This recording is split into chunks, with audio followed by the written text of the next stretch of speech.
All right, guys, so we just got an update on the status of left tackle David Bakhtiari for this upcoming Monday Night Football game against the Rams. During Matt LaFleur's press conference this morning, LaFleur called David Bakhtiari a long shot to play Monday night following his emergency appendectomy. He praised Zach Tom's performance filling in at left tackle, saying he's played, quote-unquote, certainly not like a rookie. So it's looking like David Bakhtiari will miss this game against the Rams, will not be playing at left tackle. The Packers did just have their bye. I thought maybe he'd come back against the Rams. He missed the previous game before the bye against the Bears, where I think it was the Saturday before it was announced by the Packers that he had emergency appendectomy surgery. Now, this has nothing to do with football, and I know a lot of people are going, oh, I'm done with David Bakhtiari. This guy can never play.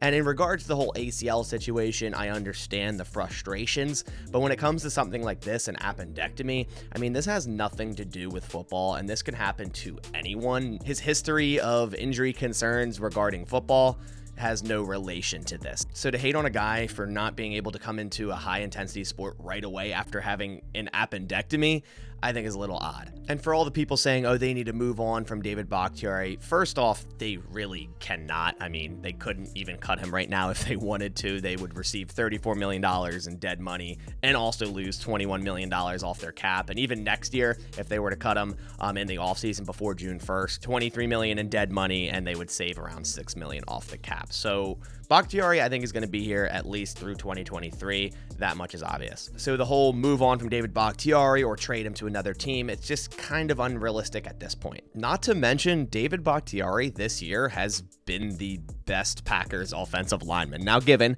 it is only in 9 games and not all those games are full, but in terms of PFF grades, he is the best Packers lineman. He has an 86.4 pass block grade and an offensive grade of 82.1, and David Bakhtiari has not allowed a single sack all year. So yeah, sure, this dude hasn't played the entire season and has had a really rough road to get back on the football field, but when he has been out there, this dude has returned to his exceptional level of play. And it is super hard to find an elite level left tackle in the NFL in today's age, so even though David Bakhtiari has some issues with his ACL still, other than the appendectomy that just happened, he looks like he was on a good, road to play the rest of the season. He was practicing, 2 days a week with 1 day off, and he was playing all the snaps in the games. This appendectomy is just an unfortunate thing that happened to him. And if we bring up all tackles in the NFL on PFF grades, and this includes right tackles as well, David Bakhtiari is the 8th ranked tackle an offensive grade at 82.1. And in terms of pass block grade with an 86.4, he is the 6th best tackle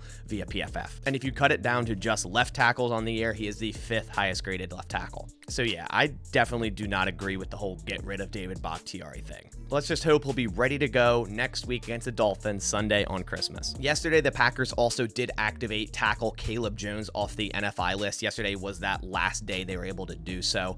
They needed to fill a roster spot anyways. That roster spot was lost when Sean Ryan was suspended for the remainder of the season. Therefore, they activated Caleb Jones. So he'll likely be active for this game, considering David Bakhtiari is most likely going to be out of it, so they can have another depth tackle. And since Matt LaFleur was speaking about Zach Tom, which he will go in and play left tackle again in place of David Bakhtiari, if we look at the Packers' grades for offensive linemen, he is the 4th highest graded pass blocking lineman on the Green Bay Packers with a 76.3. He's allowed only 5 pressures and 1 sack. And in terms of all tackles in the NFL, he is the 40th ranked offensive tackle with overall grade of 68.0. I've really liked what I've seen from Zach Tom so far. Any spot the Packers needed to put him in, he's pretty much done the job.